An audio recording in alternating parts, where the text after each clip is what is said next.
मैं एक बार नहीं कई बार यूपीएससी, बीपीएससी, एसएससी की चर्चा सदन और सदन के भीतर कर चुका हूं। मैं बिहार के बीपीएससी के चेयरमैन रिटायर करने वाले लोग या ऐसे लोग क्यों बनते हैं? मैं सबसे पहले कहूंगा कि रिटायर करने वाले किसी भी जज, किसी भी आईएएस आईपीएस को कोई पद नहीं देना चाहिए। आंख बंद करके किसी भी लोगों को पद देने से वह प्रभावित करता है सरकार के नीतियों, सरकार के ऑर्डर को।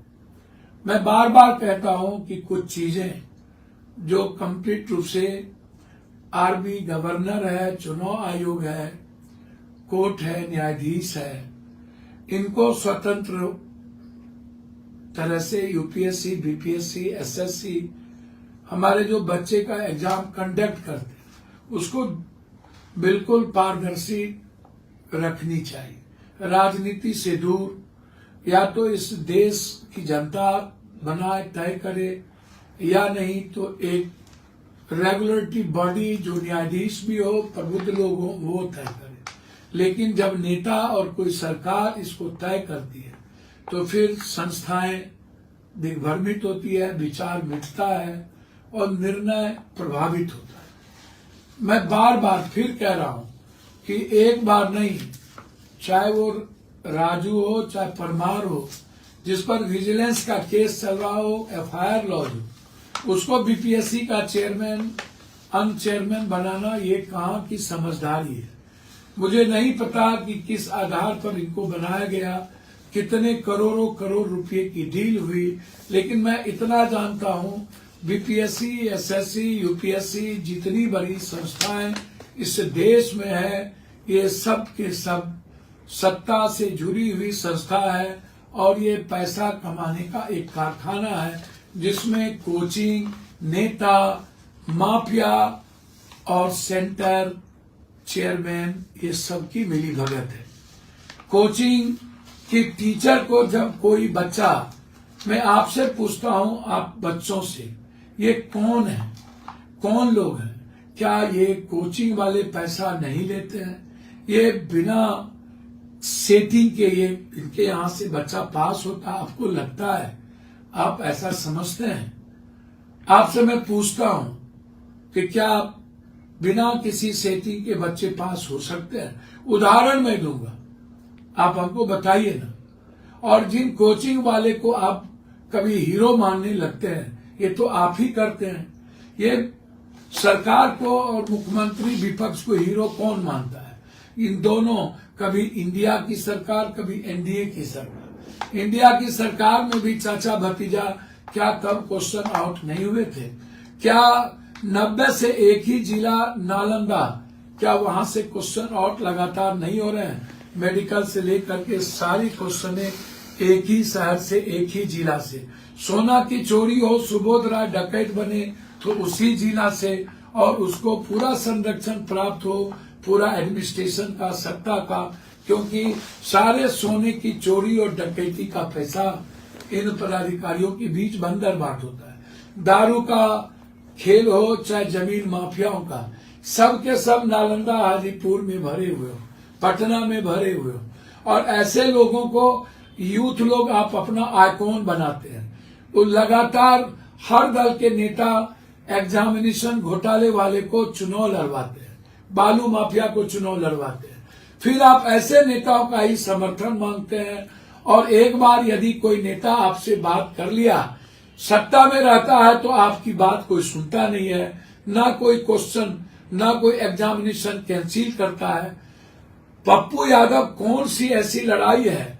जब 6,000 रुपया टीचर की तनख्वाह थी, शुरू कीजिए नियोजित संविदा, चाहे इंजीनियरिंग, चाहे सदन में ममता आशा की किसी का सवाल हो, हम कॉमन इशू को छोड़ के हम कभी भी लोकसभा के भीतर दूसरा इशू नहीं उठाते। कल लोकसभा खत्म हुआ, कई बड़े विवादों के बीच से खत्म हुआ, वो बाद में आऊंगा।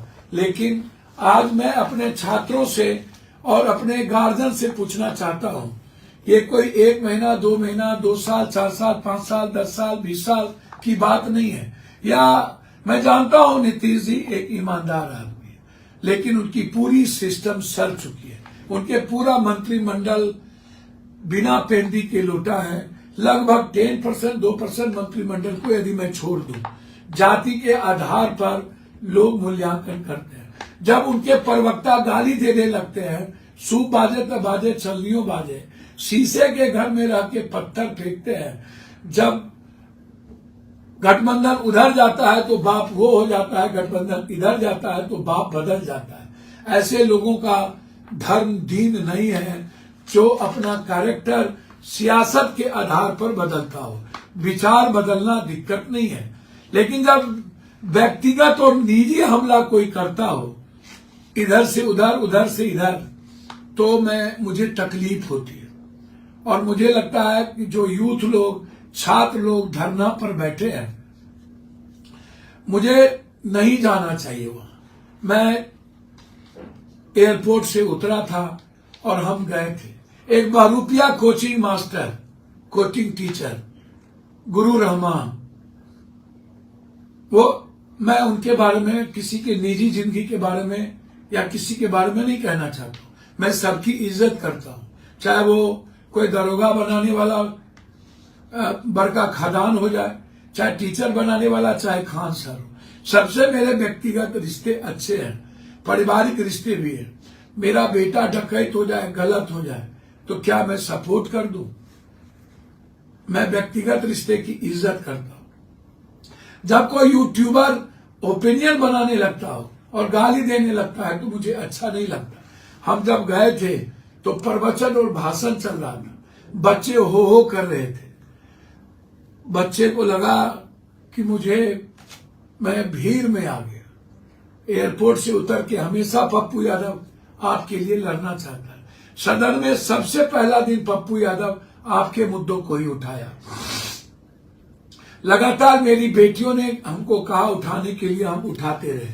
लेकिन जब आप बिना किसी चीज के, जब आप खुद राजनीति करने लगते हैं और गणेश परिक्रमा करने लगते हैं कोचिंग माफियाओं की, तो पप्पू यादव के लिए आप बेटा तो हैं, भाई हैं। पप्पू यादव न्याय और सच्चाई के लिए तो लड़ेगा, लेकिन जरूरी नहीं है कि मैं आपके अहंकार का शिकार हूं। आपका अहंकार चढ़ के बोलता है और आपको लगता है आप तोप खान हैं। टिटी के तरह आप आकाश टेक लीजिएगा। मुझे ना तो किसी माफियाओं का और ना पैसे वालों का, ना ताकतवर लोगों का कभी जरूरत नहीं है।